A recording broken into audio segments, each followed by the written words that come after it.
Good transit access to an airport is an important part of any major city. In Washington, D.C., National Airport has been served by the Metro since 1977. However, Dulles, the region's main international airport, only received the Metro line in November of 2022, when the Silver Line extension opened.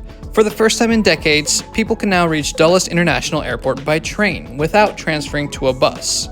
It's not a short trip, though, about 50 minutes from Metro Center in downtown Washington, D.C. Since the first train of the day only runs at 5 a.m. on weekdays and 6 a.m. on the weekends, it means that you can't get into Dulles until an hour after that. So certain early morning flights are off the table if you're taking the Metro. Nevertheless, it's still a very useful connection. Long overdue, and I'm glad to have it.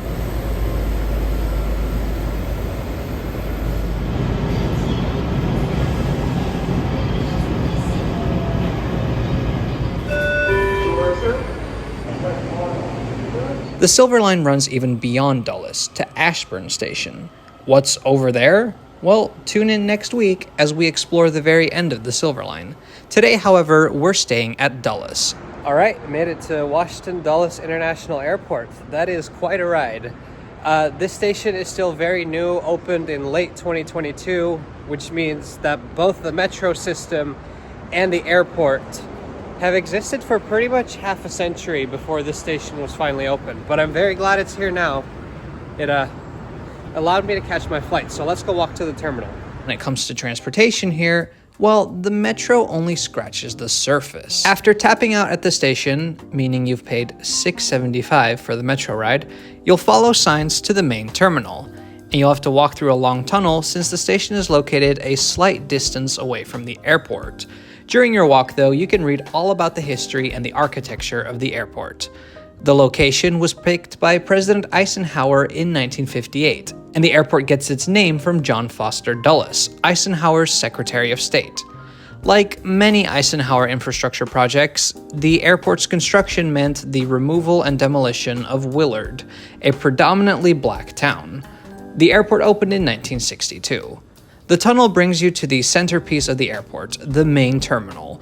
Designed by architect Eero Saarinen, the tall, rounded glass building is meant to evoke flight. Airline ticket counters are in the main hall, and I'll admit, while I prefer the proximity of National Airport over Dulles, I still enjoy coming here. There's something about the jet-age design that makes me feel like I'm in the Incredibles movie. However, the architect's designs are also the reason for the unusual transportation situation that we're going to take a look at. But first, let's talk about airplanes. It is an airport, after all. If you like plane spotting, I know a spot for you. Right outside the terminal, if you follow a covered walkway, you'll end up at the parking garage. Go to the top floor and you'll have an excellent view over the tarmac and one of the runways. Dulles is the main international airport for Washington, D.C., although it also sees a fair share of domestic U.S. flights. Additionally, it is a hub for United Airlines. The first aircraft that we saw up here was actually a helicopter that had been chartered by plane spotters, who were doing a tour of airports in the mid-Atlantic. You know, Dulles is definitely a place popular with aviation enthusiasts. It has been the site of several first or last flights of some airplane types, both commercial and military. The space shuttles have also been here a couple of times. When I was here, we didn't see any inaugural flight or anything, but we did see something interesting nonetheless. Over in the corner, there was a jet picking up Russian diplomats. This was filmed last year. Parked right next to it, the private jet of a certain individual who at the time was a presidential candidate. All right, I have my boarding pass now. I will be boarding in gate C, which means that after I go through security, I can take the Aero train.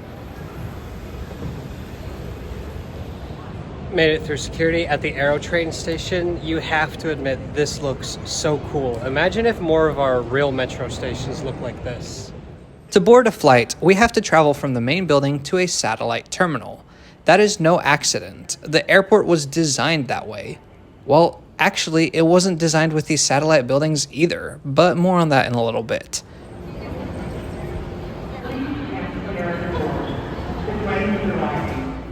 The Aero train was built in 2010, almost half a century after the airport first opened. These trains run between the main terminal and the remote concourses. It uses a fleet of rubber-tired, fully automated people movers built by Mitsubishi and known as the Crystal Mover. The total line length is a little under 4 miles, and the trains can reach a top speed of 42 miles an hour, or 68 kilometers per hour. Since all rides are short and many people have luggage with them, there are wide doors and almost no seats. Capacity is the name of the game here.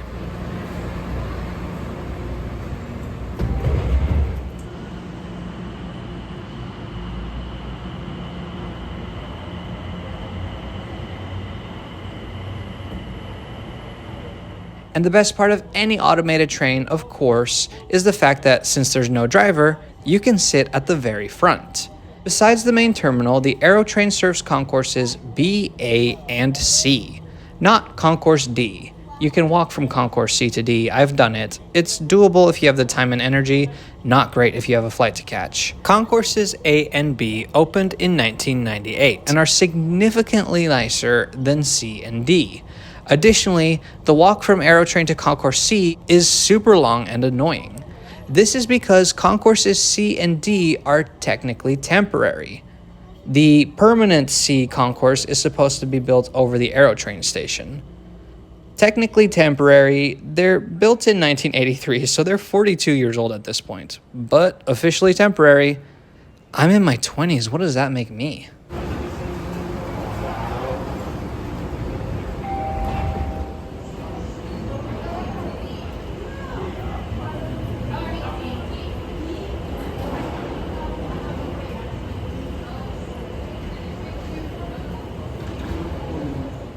Eventually, if more terminals are built, the Aerotrain will be extended to form a full loop and serve all terminals. But for now, it doesn't. So without the Aerotrain, how do you get to the D gates? It's time to introduce you to the Mobile Lounge, perhaps the most defining feature of Dulles Airport.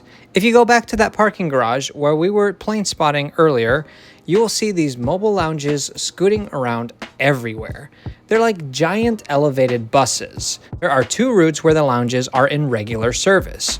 One between the main terminal, technically called the H gates, since there are a few gates there, and the D gates, and the other route is from the D gates to the A gates.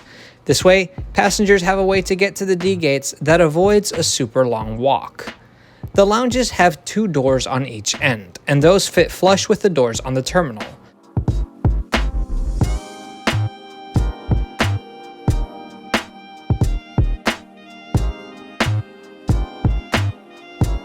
Before anything else, let's go for a ride on one.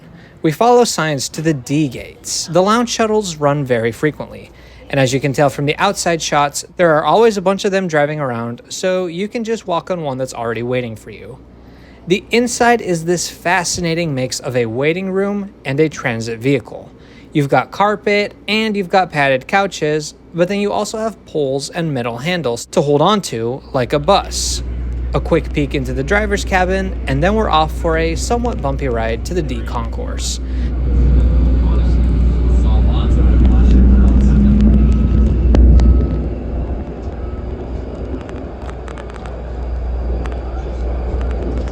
I have to say, running over the tarmac between bigger planes and smaller service vehicles, it's a cool experience. At night, it feels like we're in a scene straight out of a space movie. Just a few minutes and we're at the D concourse. The driver pulls up to door 4 and a staff member opens it up. The passengers offload and head to their gates. So it's simple, but perhaps it does raise some questions. These shuttles are needed because the Aerotrain doesn't serve the D gates. Okay, but why use these fancy, unique machines? Why not just, use a bus? Well, it's because the mobile lounges weren't originally used for this purpose. The lounges are older than the concourses. They date back to the opening of the airport, and they're not a bug, they're a feature. Originally, Eero Saarinen had devised them as a comfortable, pleasant way for people to get to their flights. When the airport opened, there was only one building, the main terminal, and it was actually smaller than it is now. It featured ticket counters, as well as shops and restaurants, and airplanes would park on the tarmac, away from the terminal.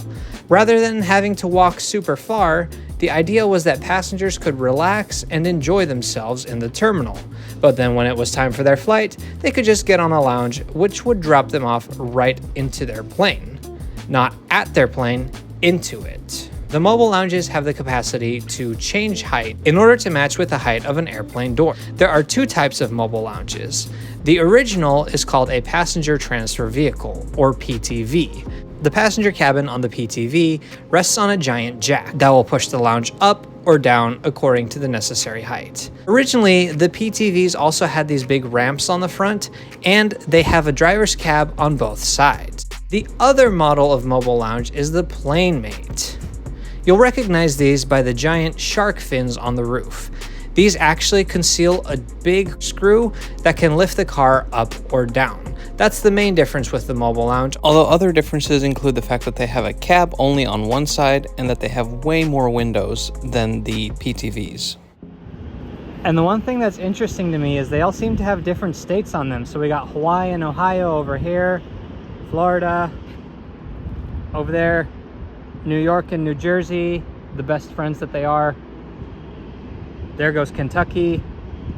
From what I can tell, the PlaneMates, those are the ones with the fins on top and only one cab, are named after states, whereas the PTVs, the ones with cabs on both sides, have just a single letter. Mobile lounges originated at Dulles, but they were introduced at different airports around the world.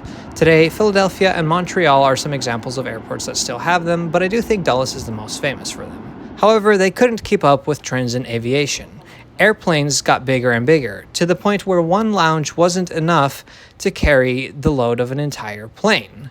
So that meant that people had to wait, you had to run more lounges, and it kind of defeated the purpose, which is why the satellite concourses were built instead. While this rendered some of the mobile lounges useless, considering that these concourses have jet bridges, the lounges continue to be useful in part because they run on the shuttle as we saw earlier, and also because they are still used for their original purpose in one specific case. I flew back to DC from Mexico last summer, and when we landed, instead of getting off the plane on the left-hand side, they opened the door on the right, and we walked straight into a PlaneMate. And this PlaneMate took us to the International Arrivals Halls, where Customs and Border Control was located. Since this building isn't connected to the concourses another way, the mobile lounges are still used to ferry passengers from their international arriving flight to the international building, where they'll enter the United States.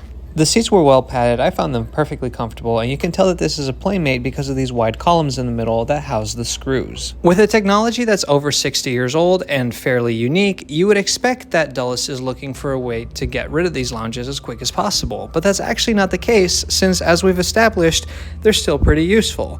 So instead, they continue to undergo life-extending maintenance. Now, opinions on these things are pretty mixed. In general, aviation fans like them because they give you a good view of the tarmac, and transportation fans like me, well, we just appreciate them for their uniqueness. But some passengers do complain that they don't like to be crammed into a small space after they've already been on a flight. Frankly, when it comes to flying, I think people will complain about everything. I mean, I understand where they're coming from, but overall, I think I like these more than I dislike them. It's not a technology that I would introduce if a brand new airport was opening today, but I think they're a part of Dulles' history that I'm glad is being preserved to this day. What are your thoughts on mobile lounges?